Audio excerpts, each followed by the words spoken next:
Welcome to Pindar Poetry. We hope you learned something new. In this video, I will show how to make seafood noodle soup. Start by simmering shells and aromatics to extract deep flavor and then strain the broth. While the broth simmers, prep garlic, ginger, scallions, and any spices you like. Par-cook noodles to avoid overcooking when assembled. Cook seafood gently at the end, season with fish sauce and lime, and finish with herbs before serving hot.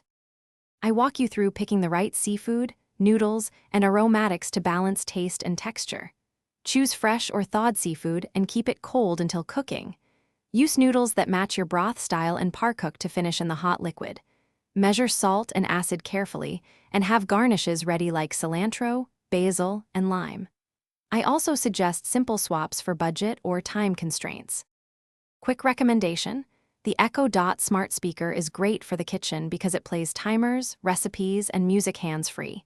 It helps you set multiple timers while boiling broth and lets you stream soothing tunes during prep. If you like this tip, please subscribe and like if you are finding the video helpful. Check the description for the link and other deals. Echo Dot makes cooking easier. Now let's get back to the video. Next, we build the soup step by step to layer flavor and preserve texture.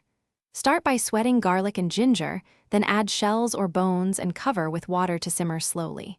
Strain the broth for clarity and return it to the pot, tasting for salt and acidity.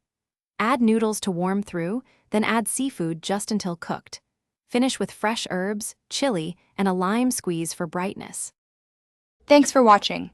Consider subscribing if we helped you.